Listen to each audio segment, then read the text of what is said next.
노후가 더 행복한 사람들에게는 공통된 습관이 있습니다. 이 습관들은 특별한 재능이나 큰 재산이 있어야만 가능한 것이 아닙니다. 오히려 젊은 시절부터 조금씩 쌓아온 태도와 생각, 그리고 일상의 선택이 만들어낸 결과입니다.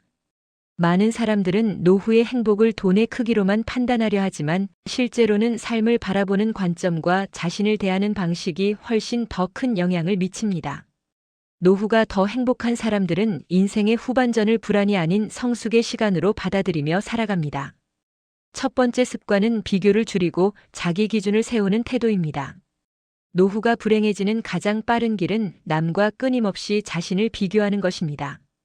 누구는 자식이 잘 됐고, 누구는 집이 더 크고, 누구는 연금을 더 많이 받는다는 이야기에 마음을 빼앗기면 끝이 없습니다.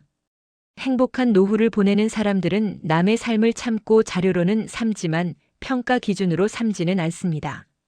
대신 스스로에게 묻습니다. 나는 지금 이 정도면 충분한가? 이 질문에 스스로 고개를 끄덕일 수 있을 때 마음은 훨씬 가벼워집니다. 두 번째 습관은 작은 일상에 만족하는 능력입니다. 젊을 때는 큰 성취와 결과가 중요해 보이지만 나이가 들수록 삶의 질은 사소한 것들에서 결정됩니다. 따뜻한 아침 햇살, 조용한 커피 한 잔, 가볍게 걷는 산책, 건강한 몸으로 하루를 시작할 수 있다는 사실이 기쁨이 됩니다. 노후가 행복한 사람들은 이런 작은 순간들을 의식적으로 음미합니다. 특별한 날만 기다리지 않고 평범한 하루 속에서 기쁨을 발견하는 연습을 해왔기 때문입니다. 세 번째 습관은 몸을 소중히 다루는 생활 방식입니다. 노후의 행복은 대부분 건강 위에 세워집니다. 큰 병이 없어도 만성 피로, 관절 통증, 수면 장애가 쌓이면 삶의 만족도는 급격히 떨어집니다. 행복한 노후를 사는 사람들은 젊을 때부터 무리한 생활을 피하고 규칙적인 수면과 가벼운 운동을 습관으로 만들어 왔습니다. 격렬한 운동이 아니라 꾸준한 스트레칭, 걷기, 적당한 근력 운동만으로도 몸은 충분히 달라집니다. 이들은 건강을 나중에 챙길 문제가 아니라 지금 관리해야 할 자산으로 여깁니다. 네 번째 습관은 돈을 쫓기보다 통제하는 태도입니다. 노후가 불안한 사람들의 공통점은 돈이 자신을 지배하도록 내버려 둔다는 점입니다. 반면 행복한 노후를 보내는 사람들은 돈을 삶의 도구로 바라봅니다. 소비를 줄이기 위해 고통스럽게 참기보다는 스스로에게 필요한 것과 필요하지 않은 것을 명확히 구분합니다. 이들은 체면을 위한 소비를 줄이고 반복적으로 삶의 만족을 높여주는 지출에 집중합니다. 돈이 많아서가 아니라 돈을 다루는 방식이 안정적이기 때문에 마음이 편안합니다. 다섯 번째 습관은 관계를 정리하고 다듬는 능력입니다. 노후의 모든 인간관계를 유지하려 하면 오히려 지치게 됩니다. 행복한 노후를 사는 사람들은 자신을 존중해주는 사람, 함께 있으면 편안한 사람만 곁에 남깁니다. 불필요한 갈등과 소모적인 관계는 조금씩 정리합니다.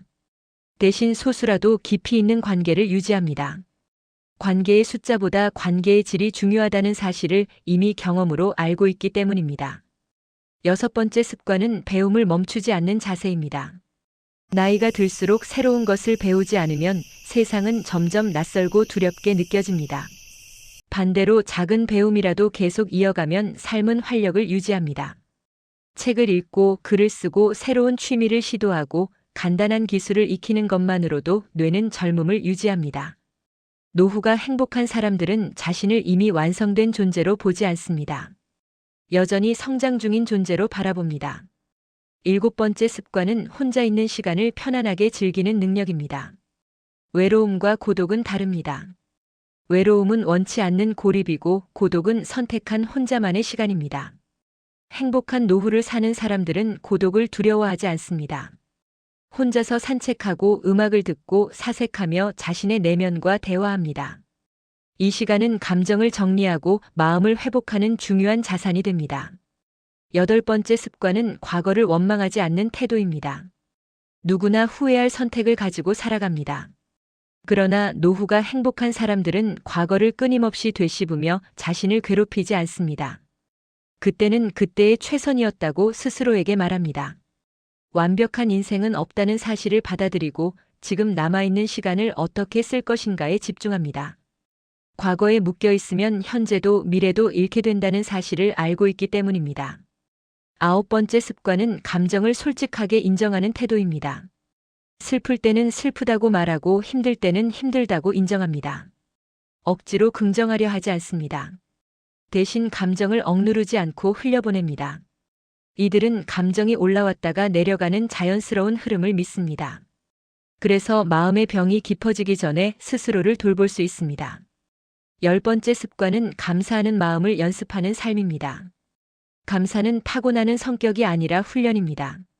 행복한 노후를 사는 사람들은 하루를 마무리하며 작은 감사거리를 떠올립니다. 큰 행운이 아니라도 괜찮습니다. 오늘 무사히 하루를 보냈다는 것, 따뜻한 밥을 먹었다는 것, 누군가와 짧은 대화를 나눴다는 것만으로도 충분합니다. 감사는 삶의 시선을 바꿔줍니다. 없는 것보다 있는 것에 집중하게 만듭니다. 노후가 더 행복한 사람들의 습관을 정리하면 결국 하나의 문장으로 귀결됩니다. 자신을 괴롭히는 삶이 아니라 자신을 돌보는 삶을 선택한다는 것입니다. 이 선택은 어느 날 갑자기 완성되지 않습니다. 오늘의 작은 선택들이 쌓여 만들어집니다. 지금 이 순간부터 자신의 몸과 마음, 시간과 돈, 관계와 생각을 조금 더 소중히 다루기 시작한다면 노후는 두려운 시간이 아니라 가장 깊고 성숙한 행복의 시간이 될 수 있습니다.